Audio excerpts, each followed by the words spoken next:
Okay. Assalamualaikum warahmatullahi taala wabarakatuh. Bismillahirrahmanirrahim. Alhamdulillahi rabbil alamin wa sallallahu wa sallama ala sayyidina Muhammad wa ala alihi wa sahbihi at-tayyibin at-tahirin. Allahumma la sahla illa ma ja'altahu sahla wa anta taj'alul hazna ya rabbana idza syi'ta sahla.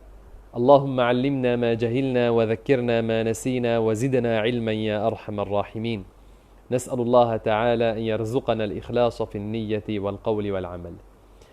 أما بعد مسلمين dan muslimat rahimakumullah subhanahu wa ta'ala, kita sambung pembahasan kita tentang an-nifas, Maka kata pengarang, adnan nifasi lahzatun sittuna aqsahu wal ghalibu arba'una.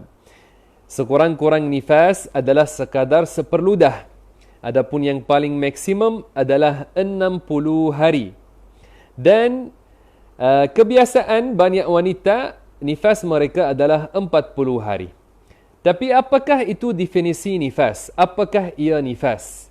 Nifas adalah darah yang keluar daripada faraj perempuan setelah kosong rahim daripada anak.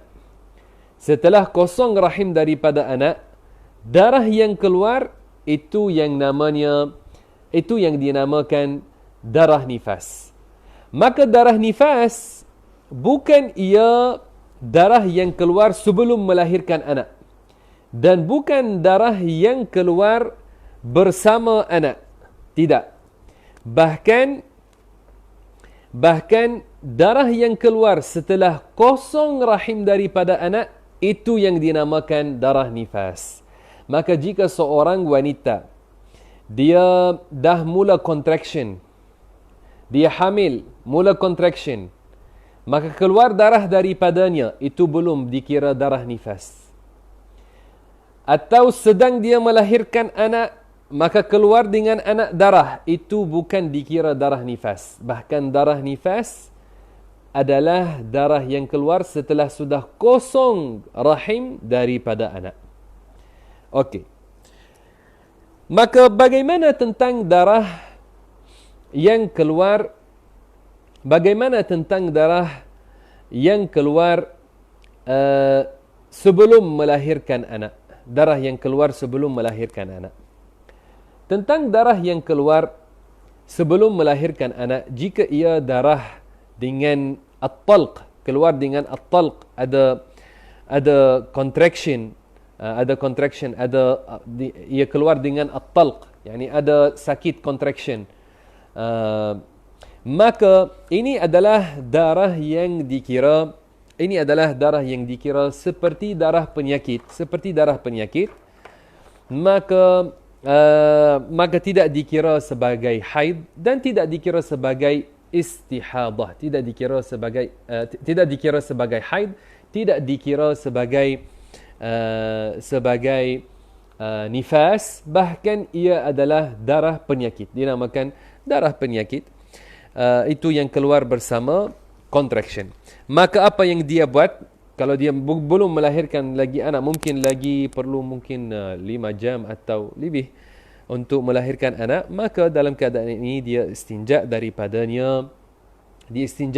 darah ini, dan dia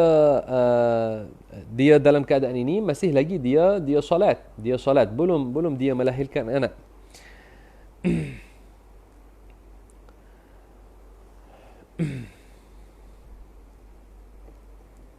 Okey.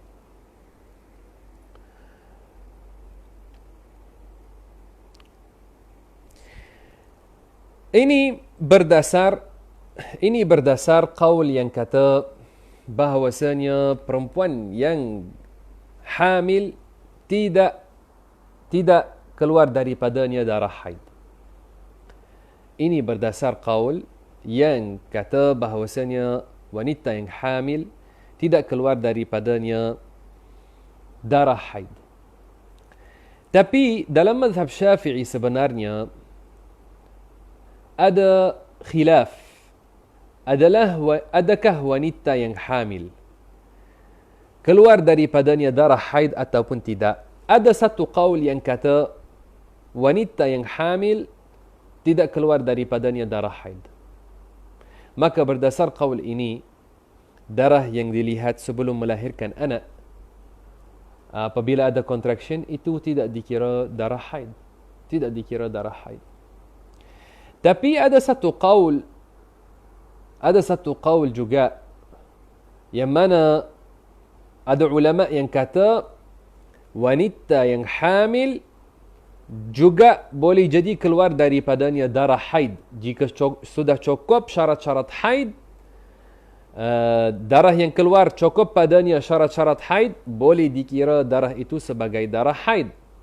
Maka berdasar ini,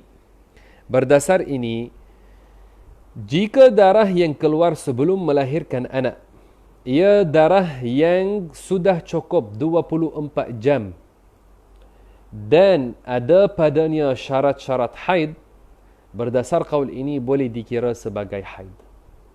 Boleh dikira sebagai haid berdasar qaul ini.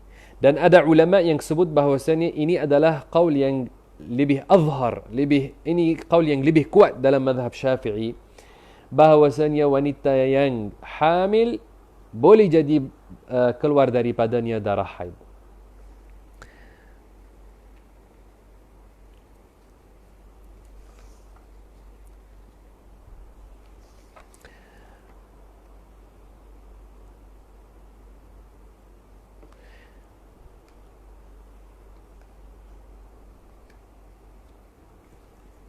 Okey.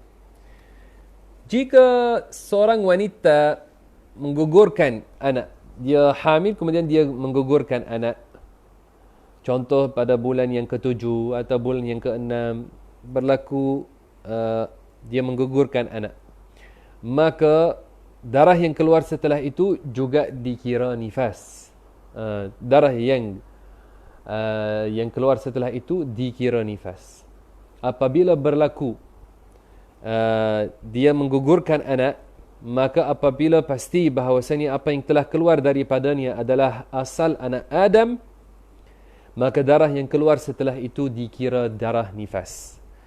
Maka darah nifas bukan hanya apabila dia melahirkan anak yang hidup, juga kalau dia melahirkan anak setelah anak mati dalam perutnya, atau apabila keluar daripadanya sesuatu yang ia adalah diketahui ini asal anak Adam, sudah gugur anak, maka darah yang keluar setelahnya dikira juga darah nifas.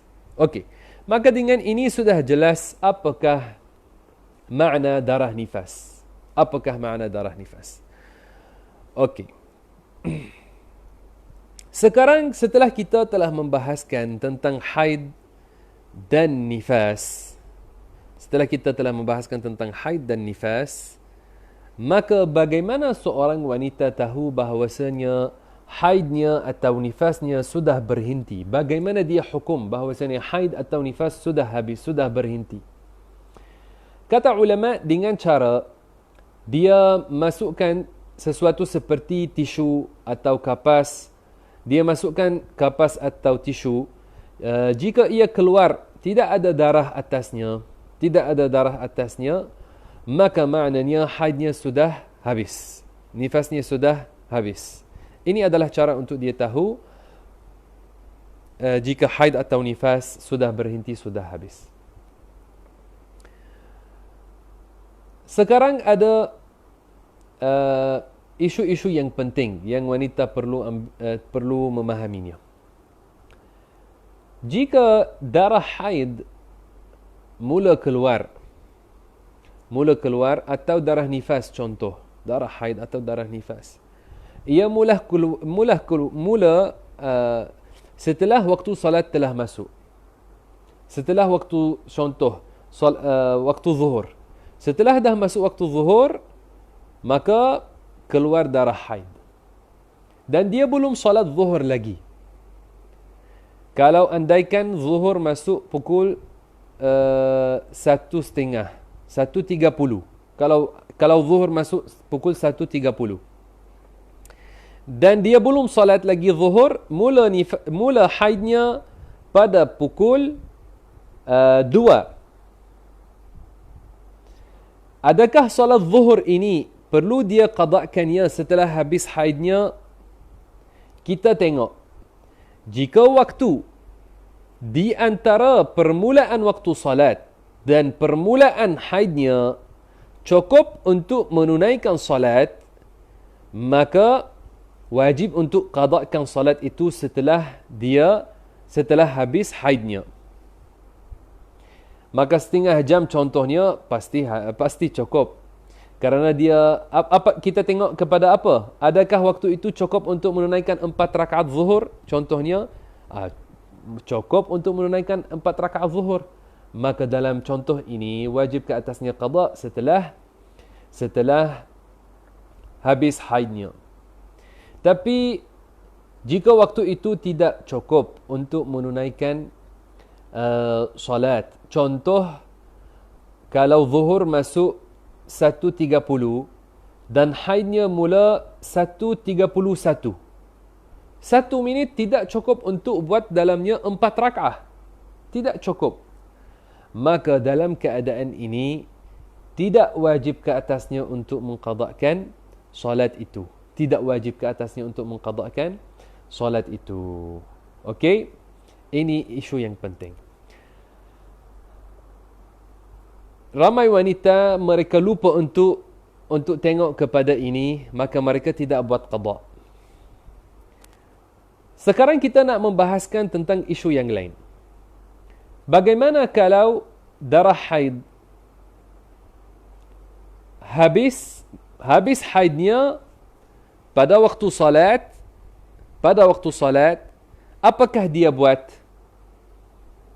Apabila habis haidnya pada waktu salat, yani contoh sebelum habis waktu asar, 1 jam sebelum habis waktu asar sudah habis haidnya, apakah dia buat?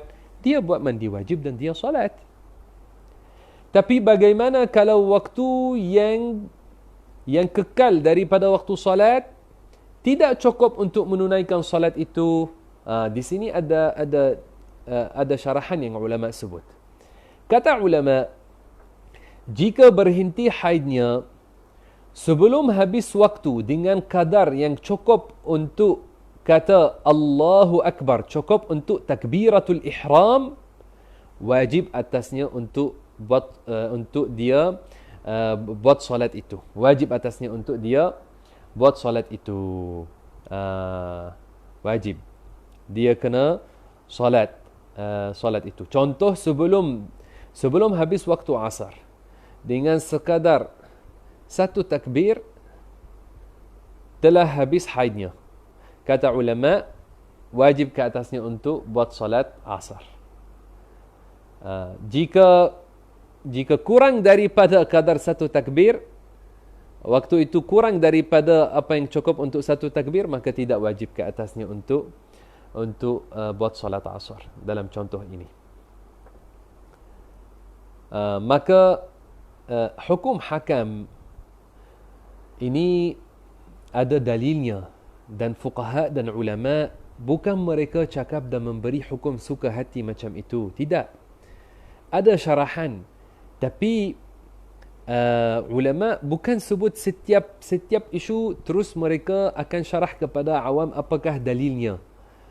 Bukan seperti itu. Kerana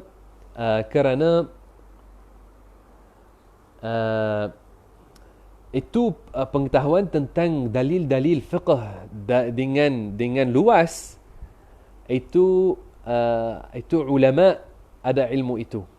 Tapi bagi orang awam yang buat taklid, biasanya bukan semua dalil tentang fiqh akan diajar kepada mereka. Tapi kalau tanya kepada ulama, kenapa hukum dalam keadaan ini sekian dan kenapa hukum dalam keadaan itu sekian, mereka ada syarahan dan ada dalil mereka dan boleh jelaskan. Tapi kadang-kadang dalil yang mereka guna, ada setengah orang awam, kalau disyarahkan kepada mereka, mungkin mereka tidak faham. Tidak faham kerana mereka tidak faham tentang qawaid fiqhiyah, tidak faham tentang usul al-fiqh. Maka kerana ini, hendaklah seorang apabila ada satu isu dalam fiqh, Dia rujuk kepada orang yang berilmu dan tanya kepada mereka. Dan bukan dia fatwakannya sendiri, bukan dia sendiri fatwa tanpa ilmu. Bahaya kalau dia buat seperti ini. Maka saya kembali kepada syarahan isu ini. Jika berhenti darah haid sebelum habis waktu salat dengan kadar yang cukup untuk kata Allahu Akbar, maka wajib ke atas wanita ini untuk dia menunaikan salat itu. Kata ulama, dan juga wajib ke atasnya untuk dia menunaikan salat yang sebelumnya, jika yang sebelumnya boleh dijamakkan dengannya. Dia kena tengok juga kepada salat yang sebelum salat yang telah berhenti padanya haidnya. Adakah ia salat yang boleh dijamakkan dengan salat ini apabila seorang dalam keadaan musafir, walaupun dia bukan dalam keadaan musafir sekarang? Tapi adakah jenis salat itu boleh dijamakkan atau tidak? Jika ia boleh dijamakkan dengan yang sebelumnya, maka kena juga menunaikan yang sebelumnya. Kena buat yang sebelumnya juga. Contoh ini, apabila haid berhenti pada waktu asar, maka wanita dalam keadaan ini akan solat asar dan akan solat zuhur juga. Kenapa asar dia akan solat asar? Kerana haid telah berhenti pada waktu asar. Kenapa dia akan solat zuhur? Kerana asar dan zuhur boleh dijamakkan dalam keadaan musafir. Maka kata ulama kena juga solat zuhur. Maka ini adalah isu yang penting. Hendaklah seorang wanita berhati-hati dan tengok tentang perkara ini. Okey, muslimin dan muslimat rahimakumullah subhanahu wa ta'ala. Kata pengarang, kita kembali kepada baca matan kemudian kita syarah. In 'abara al-akthara wastadama famustahadatun hawat ahkama. In 'abara al-akthara wastadama famustahadatun hawat ahkama. Kata pengarang, jika darah melepasi yang maksimum bagi haid atau yang maksimum bagi nifas, maka wanita itu sudah dalam keadaan mustahadah. Itu adalah keadaan al-istihadah. Keadaan ini kita namakannya dengan istihadah.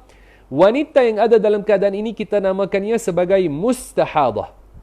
Jika kita guna perkataan mustahadah, itu maknanya wanita yang dalam keadaan istihadah. Perkataan istihadah itu nama bagi keadaan. Keadaan itu istihadah. Wanita yang dalam keadaan itu namanya mustahadah. Okey? Maka apakah itu istihadah? Istihadah itu adalah satu keadaan apabila darah wanita melepasi 15 hari dalam haid atau melepasi 60 hari dalam nifas. Itu dinamakan mustahadah. Bagi mustahadah apabila dia dalam keadaan istihadah, yakni dia bukan dalam keadaan haid. Itu sebenarnya tempoh yang kita hukum ia adalah istihadah, asalnya adalah tempoh suci. Tapi darah keluar dalam tempoh suci itu, maka dinamakan istihadah. Kita dah kata bahawasanya maksimum bagi haid 15 hari. Dan minimum bagi suci 15 hari. 15 hari di antara dua haid, minimum suci 15 hari. Maka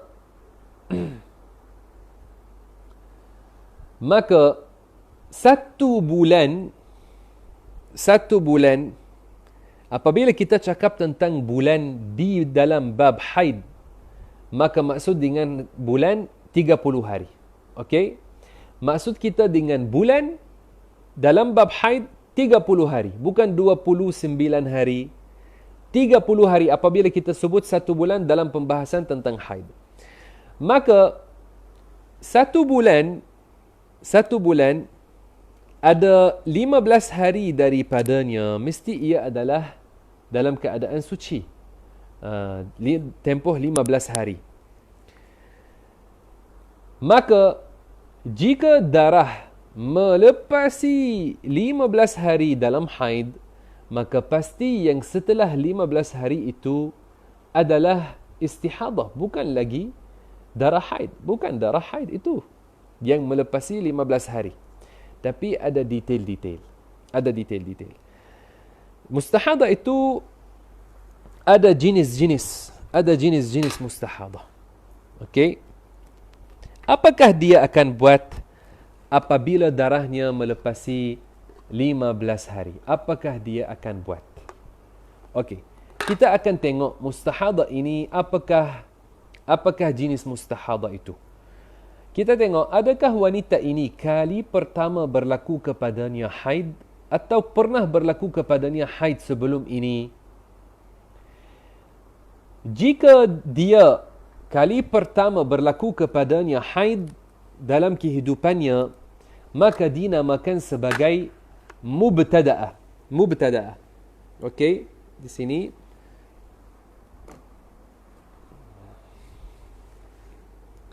al-mustahadah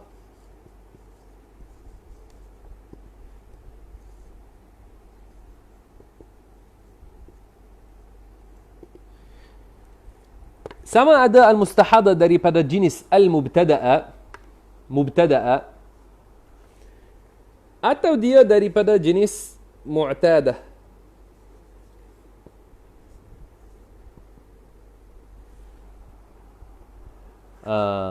Mubtada'a yakni kali pertama berlaku kepadanya haid dalam kehidupannya. Mu'tadah yakni bukan kali pertama, yakni pernah berlaku kepadanya haid dan suci. Pernah berlaku kepadanya haid dan suci. Ini mu'tadah. Setiap daripada mubtada'a dan mu'tadah terbahagi kepada dua. Sama ada mumayyizah atau ghairu mumayyizah.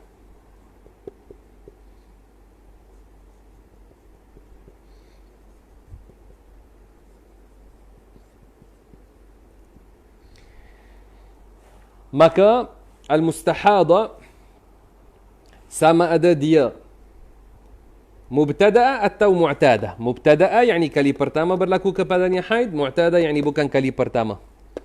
Mubtada'a ini boleh jadi dia mumayyizah atau bukan mumayyizah. Dan mu'tadah juga boleh jadi ia mumayyizah atau bukan mumayyizah. Sekarang untuk faham dengan jelas tentang hukum hakam mustahadah, kita mahu menjelaskan apakah makna mumayyizah dan bukan mumayyizah. Apakah makna mumayyizah atau bukan mumayyizah? Mumayyizah ini maknanya dia melihat darah dengan dua sifat. Darah yang keluar daripadanya ada padanya dua sifat. Ada yang kuat dan ada yang lemah. Dengan syarat-syarat yang tertentu yang kita akan sebut. Maka bagi wanita yang darahnya keluar dengan dua sifat, kuat dan lemah, dengan syarat-syarat yang tertentu yang nanti kita akan sebut, maka kalau cukup syarat, boleh kira darahnya yang kuat sebagai haid dan darahnya yang lemah sebagai istihadah. Apabila istihadah, yakni dia bukan dalam keadaan haid. Apabila dia dalam keadaan istihadah, yakni dia akan salat, dia akan puasa, walaupun darah keluar, kerana dia dalam keadaan istihadah, bukan dalam keadaan haid. Tapi untuk mahu kira wanita ini sebagai mumayyizah, ada syarat-syarat. Ada syarat-syarat. Apakah syarat-syarat untuk kita kira seorang wanita sebagai mumayyizah dalam bab istihadah? Ada 3 syarat. Ada 3 syarat. Tulis, ambil nota. Syarat yang pertama, mesti wanita ini melihat darah dengan 2 sifat. Kuat dan lemah. Bagaimana tahu kuat dan lemah? Berdasar warna. Masih lagi ingat, hari itu saya telah jelaskan tentang warna-warna haid, darah haid.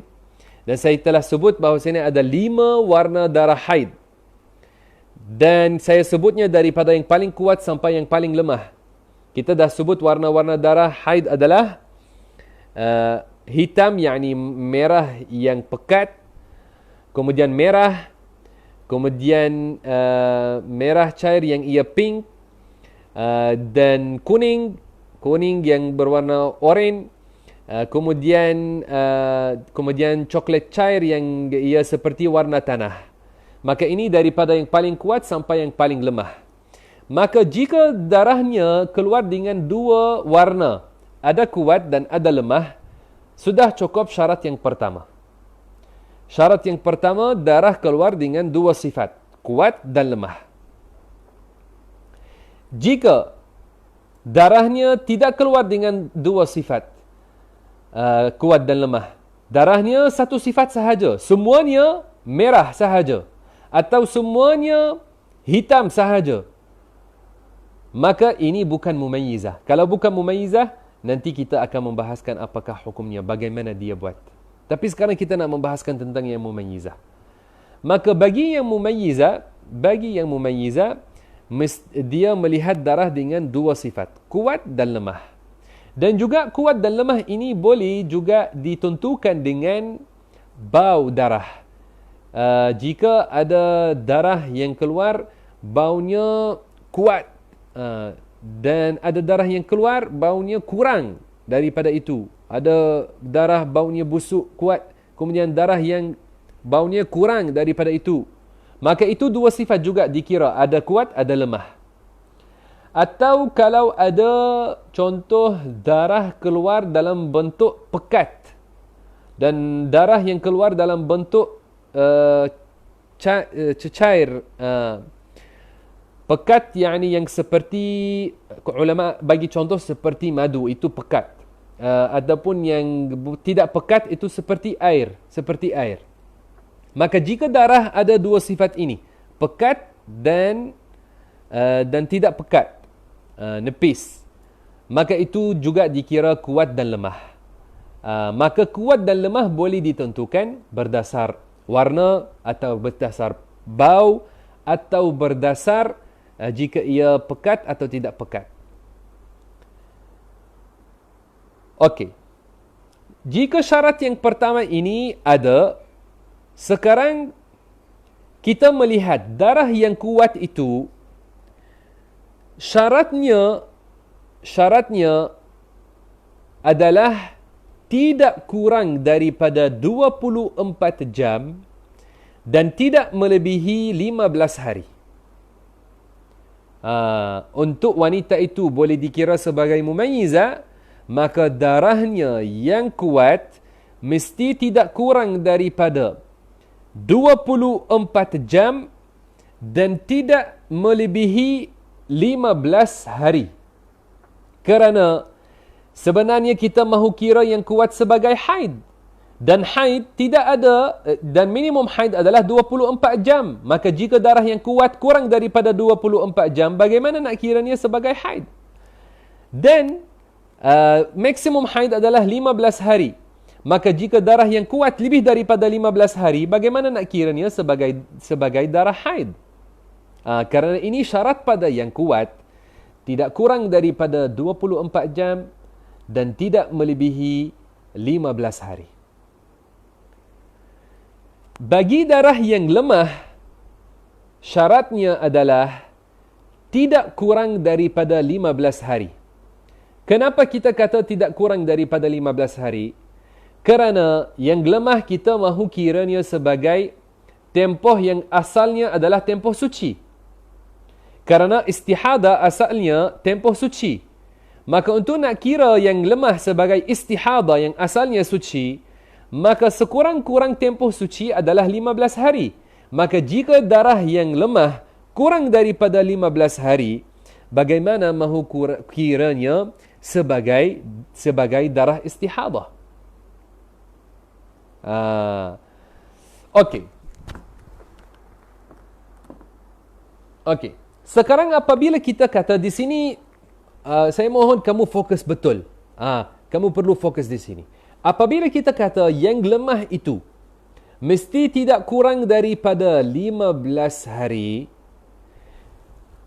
Maksud kita, jangan ia terputus dengan darah yang lebih kuat daripadanya. Tapi, andaikan ia tidak terputus dengan darah yang lebih kuat daripadanya, tapi ia berhenti sebelum cukup 15 hari dan tidak keluar darah setelah itu, masih lagi boleh kiranya sebagai istihadah.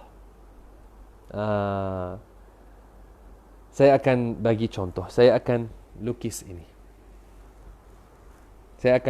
Okey? Kena sabar untuk faham. Sabar. Kalau kali pertama kamu belajar tentang ini, maka kamu sabar. Nanti kamu ulang video ini beberapa kali dan kamu catat, ambil nota. Supaya kamu jadi pandai insya-Allah ta'ala dalam perkara ini.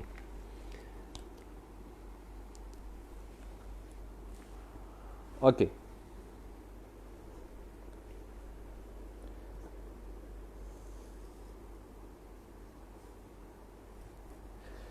Maka, andaikan seorang wanita keluar daripadanya darah berwarna at sini 5 hari,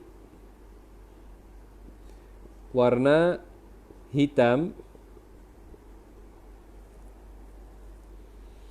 kemudian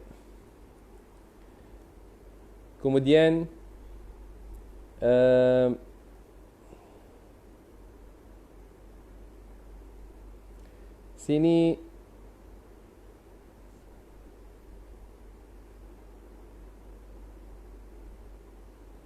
13 hari,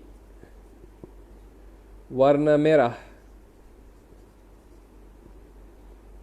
Maka kalau kita campurkan 5 hari dengan 13 hari, 5 hari dengan 13 hari, berapa hari? 18 hari. Dia melihat darah 18 hari. Okey. Dalam keadaan ini, kita melihat ada 2 sifat, ya, ada hitam dan merah, 2 sifat. Yang hitam, adakah ia sampai 24 jam? Memang 5 hari, lebih daripada 24 jam. Adakah ia melebihi 15 hari? Tidak. Maka yang kuat sudah cukup syaratnya. Sudah cukup syarat yang kuat. Sekarang yang lemah, merah itu, kita kata yang lemah itu mesti tidak kurang daripada 15 hari. Tapi di sini kita melihat yang merah itu 13 hari. Adakah cukup syarat? Memang cukup syarat. Ya, cukup syarat. Sekarang akan tanya, tapi kamu telah kata yang lemah tidak kurang daripada 15 hari. Di sini 13 hari. Walaupun 13 hari, kamu kata cukup syarat. Ya, kerana apabila sini tidak ada darah, sini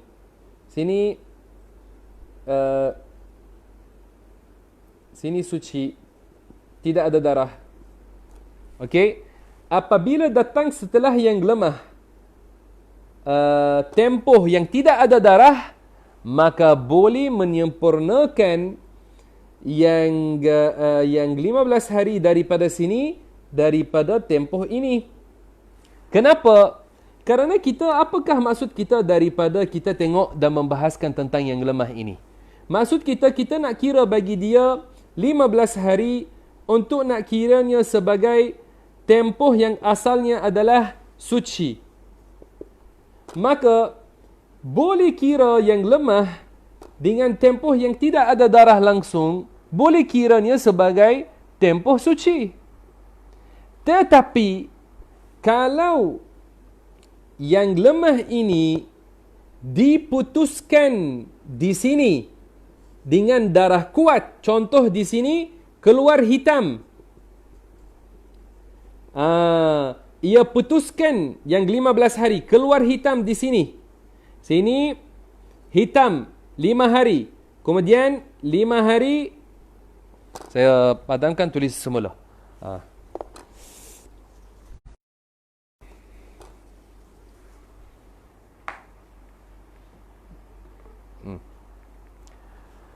Saya bagi contoh ini, okey? Kalau 5 hari hitam. Kemudian 5 merah. Kemudian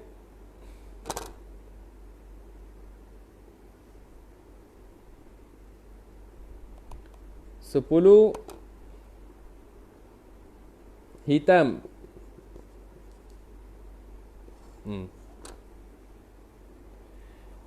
5 hitam dengan 5 merah. Kemudian 10 hitam. Kemudian 5 merah. Maka tengok di sini, ada 2 merah, tapi ada di antara 2 merah ini hitam. Dalam keadaan ini, yang lemah tidak cukup 15 hari. Yang lemah tidak cukup 15 hari. Kerana sudah diputuskan dengan hitam. Maka dalam keadaan ini dia bukan mumayyizah.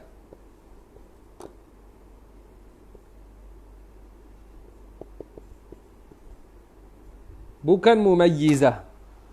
Bukan mumayyizah dalam keadaan ini. Kerana yang lemah telah diputuskan dengan yang kuat. Okey, saya akan ringkaskan semula. Saya tahu mungkin ada di antara kamu yang kali pertama dengar tentang syarahan ini. Kali pertama dengar tentang syarahan ini, maka masih lagi rasa mungkin ada setengah yang rasa tidak faham apa syarahan yang kita telah sebut. Kita ulang sekali lagi, kamu insya-Allah faham. Tapi waktu habis dengan cepat, masya-Allah. Kita sambung sikit. Bagi wanita yang mustahadha, yang mubtada'a mumayyizah. Okey, mubtada'a mumayyizah. Bagaimana kita tahu seorang wanita yang mustahadha adalah mumayyizah atau bukan mumayyizah?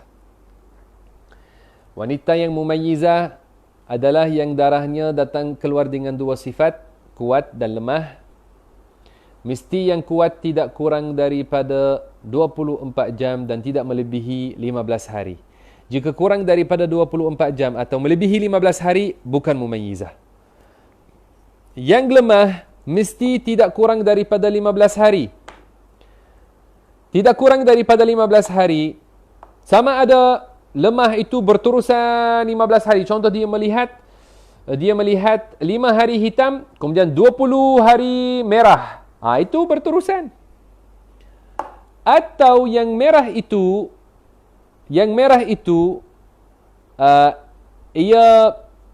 setelahnya tidak keluar darah, maka boleh dengan menggabungkan yang lemah dengan tempoh yang tidak ada darah, boleh cukup 15 hari, maka juga dikira sebagai mumayyizah.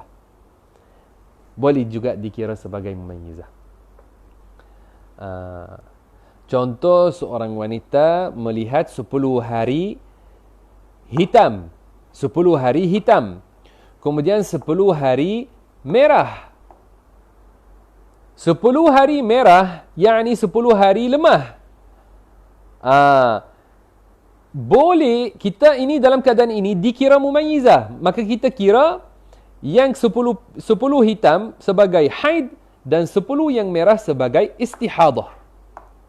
Kalau orang kata, tapi tak cukup yang merah itu, tak cukup lagi 15 hari. Kita kata, boleh sempurnakan tempoh itu daripada tempoh yang tidak ada darah padanya. Kerana maksud kita, di sini kena faham maksud apa? Maksud adalah kita nak kira yang lemah sebagai tempoh yang asalnya suci.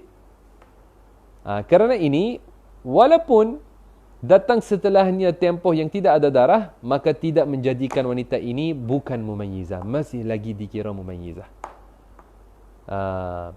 Apabila cukup 3 syarat ini bagi mustahadah, maka dinamakan mumayyizah. Apabila dia mumayyizah, darahnya yang kuat adalah haid, darahnya yang lemah adalah istihadah. Okey, apabila kita kata darahnya yang lemah adalah istihadah, yakni wanita itu apabila dia melihat yang lemah itu, dia dikira wanita mustahadah. Apabila dia mustahadah, ada hukum hakam baginya. Apakah hukum hakam berkait dengan mustahadah? Okey, ini yang mustahadah dia akan puasa yang fardu, dan dia akan solat yang fardu, dia puasa dan dia solat dalam keadaan mustahadah, dia solat dan dia puasa dalam keadaan mustahadah. Jangan dia tinggalkan puasa, jangan dia tinggalkan solat dalam keadaan mustahadah. Dan suaminya boleh buat persetubuhan dengannya dalam keadaan ini, kerana ini bukan haid. Ini bukan haid, ini adalah istihadah. Dan bagi dia, apabila dia mahu solat, dia perlu untuk buat istinja, dan kata ulama perlu untuk dia buat al-hashu. Apakah al-hashu itu? Yakni dia masukkan seperti kapas atau seumpamanya supaya mengkurangkan keluar darah. Tapi ini jika dia tidak puasa. Jika dia puasa, dia tidak masukkan apa-apa supaya tidak batal puasanya. Dan dia akan ikat supaya bagi pressure tekan, supaya dia tekan atas tempat keluar, maka jadi akan kurang keluarnya darah. Dan setelah itu dia akan buat wudu dan terus dia buat solat. Dan mustahadah ini untuk setiap solat fardu dia kena ulang semua ini. Yani setiap solat fardu dia akan buat istinja dan dia akan ulang apa yang kita sebut setelah itu, al-hashu, filling, dan al-asub, yang ia adalah dia akan ikat untuk bagi pressure, dan dia akan solat terus setelah itu. Okey, untuk satu wudu dia boleh solat satu fardu sahaja, satu solat fardu. Bagi setiap solat fardu dia kena membaharui tahara ini. Apa yang dia buat, dia kena membaharui. Dan jangan dia tangguhkan solat setelah dia telah berwudu, dia terus solat. Jangan dia tangguhkan, kerana ini wanita yang mustahadah dinamakan sebagai seorang yang daimul hadath, yakni hadathnya berterusan, hadathnya yang berterusan. Orang yang hadathnya berterusan ada hukum hakam khas bagi dia. Dan untuk tahara dia, bersuci dia, perkara yang kita sebut dia kena buat, dia buatnya setelah masuk waktu salat. Setelah masuk waktu salat, dia akan buat semua perkara yang kita telah sebut tadi. Okey.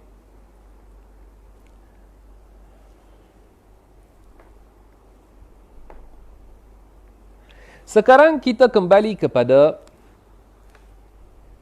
pembahagian yang kita sebut tadi. Kita kata mustahadah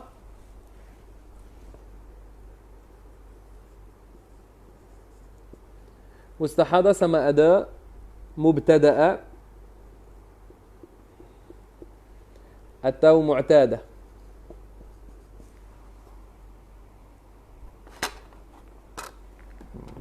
Kurang jelas. Okey. Kita sebut bahawasanya yang mubtada'a itu terbahagi kepada mumayyizah dan ghairu mumayyizah. Yang mumayyizah kita kata darahnya ada 2 sifat, kuat dan lemah. Maka yang kuat itu dikira sebagai haid, yang lemah dikira sebagai istihadah. Bagi mubtada'a yang bukan mumayyizah, apa makna mubtada'a tapi bukan mumayyizah? Mubtada'a kali pertama keluar daripadanya darah haid, tapi kali pertama dalam kehidupannya keluar darah haid, tapi darahnya melepasi 15 hari. Apabila darah mubtada'a yang bukan mumayyizah melepasi 15 hari, maka dia akan kira 24 jam yang pertama sebagai haid dan semua setelahnya itu sebagai istihadah. Jika ia berterusan beberapa bulan dalam keadaan ini, maka dia akan kira 1 hari sebagai haid dan 29 hari sebagai istihadah. Kemudian 1 hari haid, kemudian 29 hari sebagai istihadah. Ini kerana dia ini mubtada'ah, kali pertama berlaku kepadanya haid dalam kehidupannya, maka dia belum ada adat yang boleh kembali kepadanya kerana dia kali pertama berlaku kepadanya haid. Maka ini adalah tentang mubtada'ah. Okey. Jika dia adalah mu'tadah, maka mu'tadah juga terbahagi kepada mumayyizah dan ghairu mumayyizah. Mumayyizah, apakah makna mumayyizah? Apakah makna mu'tadah? Mu'tadah yakni bukan kali pertama berlaku kepadanya haid. Bahkan pernah berlaku kepadanya haid dan suci. Yakni dia pernah berlaku kepadanya tempoh yang mana dia telah membezakan padanya di antara haid dan suci. Pernah berlaku kepadanya tempoh haid dan suci sebelum. Maka ini dinamakan mu'tadah, yang ada adat baginya walaupun sekali sebelum pernah berlaku kepadanya haid. Maka ini terbahagi kepada mumayyizah atau ghairu mumayyizah. Jika dia mumayyizah, apa makna mumayyizah? Sama seperti apa yang kita sebut di sini. Mumayyizah yang darah keluar daripadanya dengan 2 sifat. Jika ada dua sifat, maka kalau cukup syarat yang kuat dan cukup syarat yang lemah, maka yang kuat dikira haid, yang lemah dikira istihadah. Maka dalam keadaan ini dia tidak kembali kepada adatnya. Kalau dia mumayyiza, dia akan ambil berdasar at-tamyiz itu.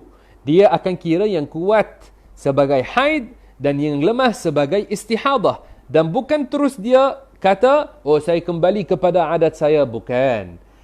Maka, jika seorang wanita haidnya melepasi 15 hari, bukan terus dia akan kata, saya kembali kepada adat saya. Bukan macam itu.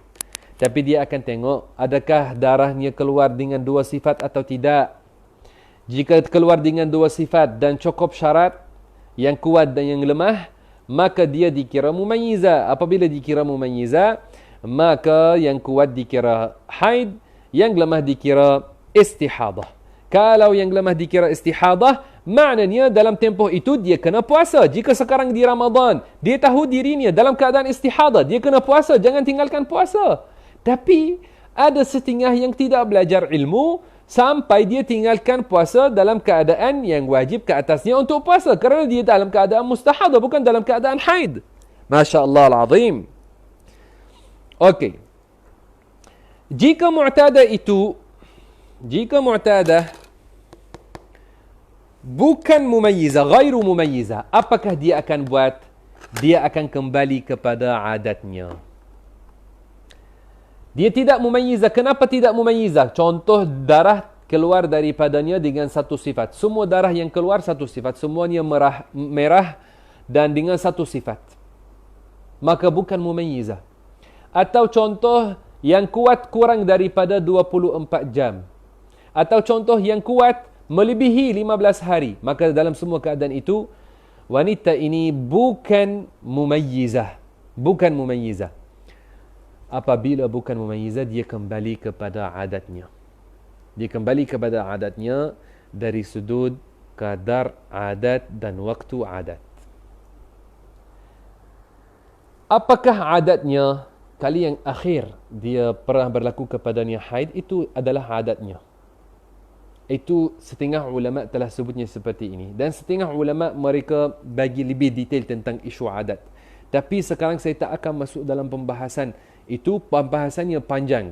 Kita akan ikut qaul kerana di sini ada ulama sebut ada khilaf di antara mereka.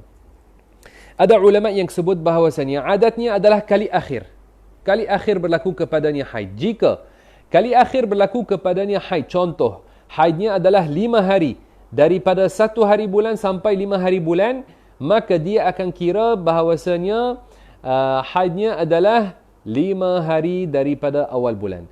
Maka kalau keluar darah dan berterusan 2 bulan, 3 bulan, darah keluar, maka dia akan kembali kepada adatnya pada setiap bulan dari sudut masa dan kadar.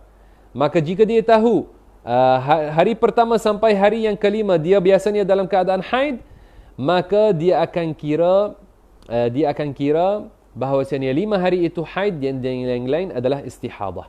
Ini jika darahnya berterusan contoh beberapa bulan.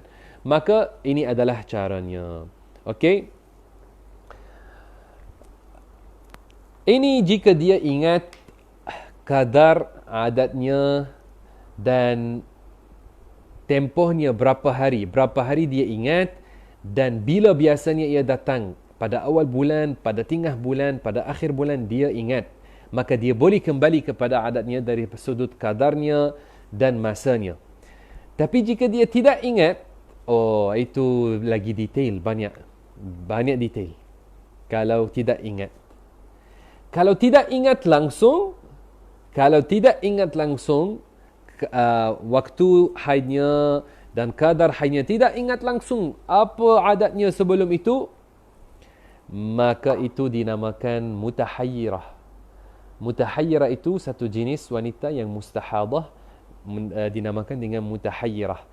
Detailnya dan pembahasan tentangnya panjang lagi tentang mutahayyirah ini. InsyaAllah ta'ala kita akan, kerana kita